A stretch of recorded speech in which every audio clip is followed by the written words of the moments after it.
Not all professionals receive pay on a regular basis sa mga panahong ito. Meron po tayong mga freelancers na kung saan nakakatanggap lang po sila on a per project basis. And that can be very difficult during this time of COVID. So, if you are a freelancer or are planning to be one, how can you survive this pandemic?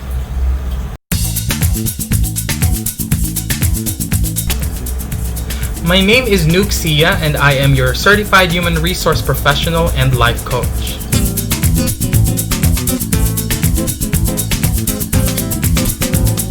Regardless of the situation, it's already very difficult na maghanap ng trabaho. At para po sa ating mga freelancers, this is even more difficult, especially with the feeling of isolation na kailangan mong i-manage. Siyempre, you have to maintain your mental health in order to be functional at this very moment. So how can you survive at this time? We have a few tips.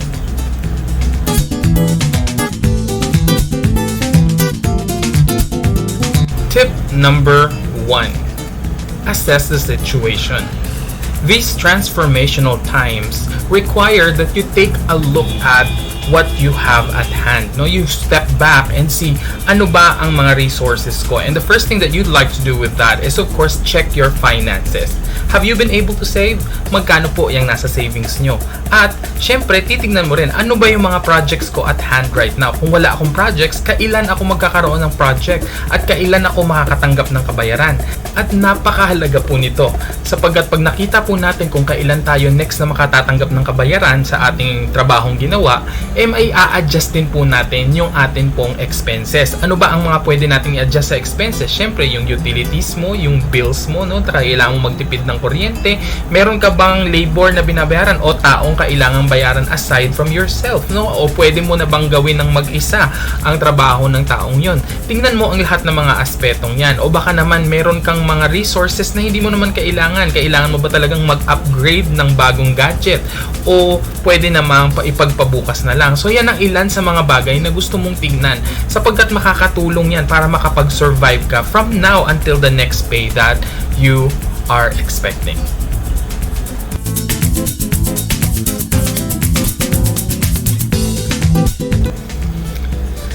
Tip number 2.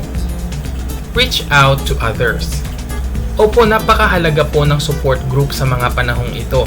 Siyempre, iniisip mo, maybe I'm in competition with them, but by having a win-win mindset na kung saan ay nagtutulungan tayo within that community where we're doing the same service, we are going to be able to elevate the quality of service that we're giving to our clients. At the same time, kapag meron po kayong win-win mindset, ang gagawin nyo po, kapag merong mga request na kung saan ay hindi po nasa linya ninyo, i-refer ninyo yan doon sa inyong mga kakilala within the network na may expertise dyan, and your client becomes happy such that next time if they have any request, they will go back to you. So kayo po ang unang merong oportunidad.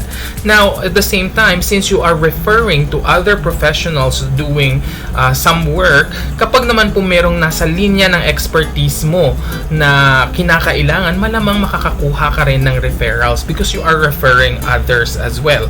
Now, it all goes back. Good karma nga po kung tawagin natin yan. Now, it is also another important area of connecting with others, yung pagkakaroon po ng mga support groups. And right now, because of technology, this is a lot easier. You can create support groups that enable you to communicate with other people within the same industry. Nang sa ganun po, no, kayo po ay nakakapag-share ng best practices on how you overcome the challenges of the new normal. At maliban po dyan, having a social group to help you will also eliminate that feeling of isolation, and that's really good for your mental health. Marami po ngayon ang nag-i-struggle dyan dahil po nasa bahay lang po tayo. So go ahead and reach out to them. Have a Zoom session, makipag-meeting po tayo, mag-usap tayo kung papaano natin in-overcome ang mga challenges, and sometimes just talking to them on a human level is already a very good one.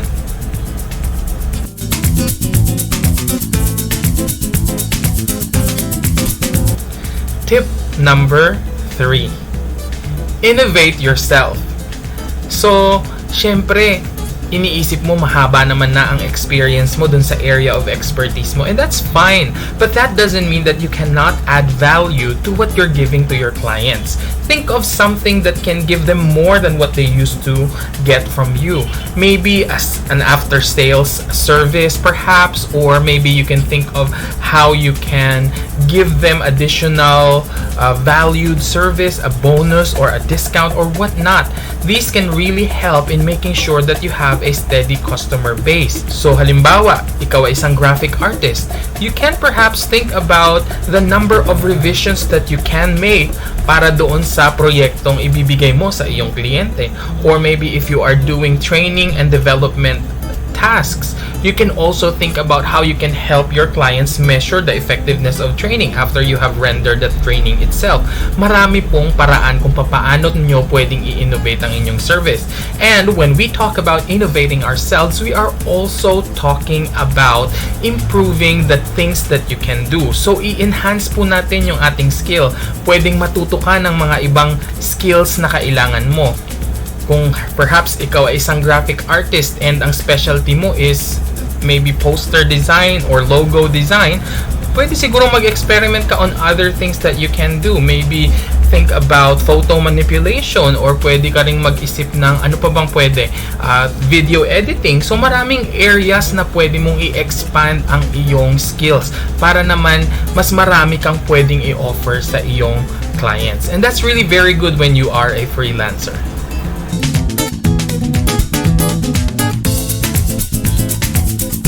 Tip number 4. Always be ready to showcase your skills. At syempre, ang pinakamadaling gawin natin para ma-achieve yan is to have a ready portfolio. Gamitin po natin yung example kanina ng isang graphic artist. If you have been doing logos, then you need to have a portfolio that showcases the different approaches of logo creation that you have done for your previous clients. Or you can also create some random styles or designs that you would like your clients to see para may idea sila kung paano ninyo ginagawa or ina-approach ang inyong trabaho. Syempre, may no-nos din tayo dyan on the other end. Huwag po ninyong gamitin yung information mismo ng potential client para iyon yung i-showcase ninyo sa pagbibigay ng example, because remember, some of these people who are inquiring are just fishing for some ideas or information. So if you have already poured in your art into your work, hindi naman po yan pwedeng ibalik, no return, no exchange po yan. Kaya maging wais din po tayo. It's one way that we can protect ourselves and make sure that when we render service or when we put our efforts into something, we will also be getting the rewards commensurate to it. And remember, syempre, kapag nag-create po tayo ng portfolio, the different approaches that we've used is really very helpful. So, halimbawa, isa kang writer, pwedeng sumulat ka or ipakita mo sa iyong portfolio kung ano-anong iba't ibang klaseng articles or industries na ang iyong ginawan ng article para naman makikita nila, very flexible and versatile pala itong professional na ito. And that really elevates your rapport and also your credibility to your clients.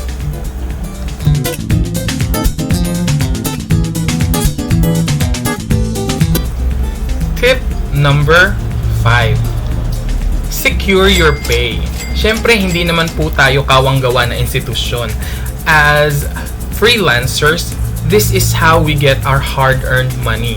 So we have to make sure that we put some security in the way that we get our payment. Syempre, pwedeng marami kang projects from different clients and there might be different ways that we will be paying it. Ang problema dito sa Pilipinas, no, the way that the freelancers get paid is one, sometimes very much delayed. Pangalawa, pwede rin naman na hindi ka nabayaran. And of course, i-add pa natin dyan, may mga clients din na magpapagawa sa'yo, and then later on, after getting your ideas, they will cancel the work altogether. So you don't really get compensation for what you have done, but you have already put in your hard efforts into the project. And kawawa ka naman kapag ganun. So paano ba maiiwasan yan?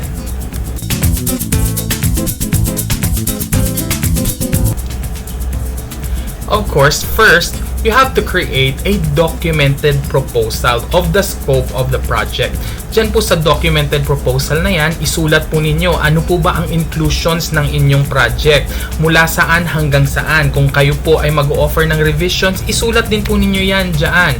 Meron ba tayong consultations together with the clients? Anong part ng client dun sa project at anong part mo bilang freelancer?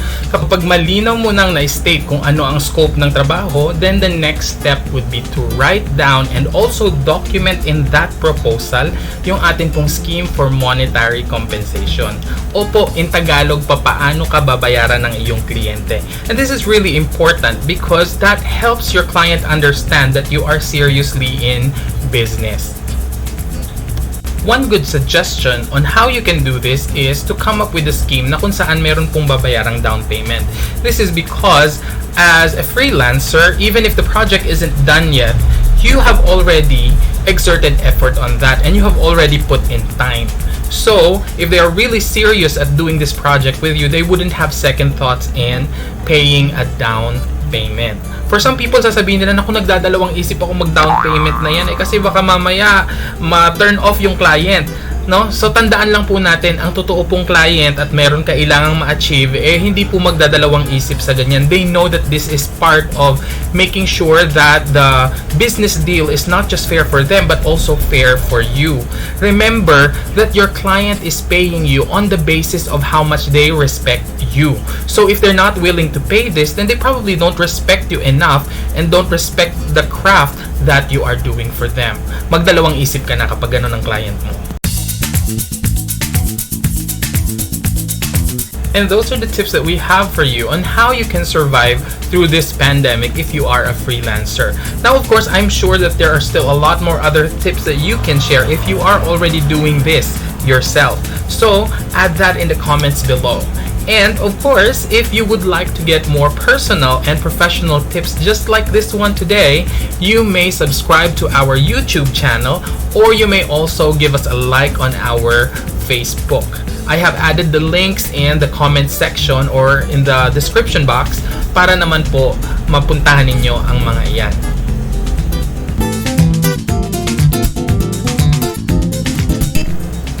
So remember, here at Competad, we want you to have the competitive advantage. Bye for now!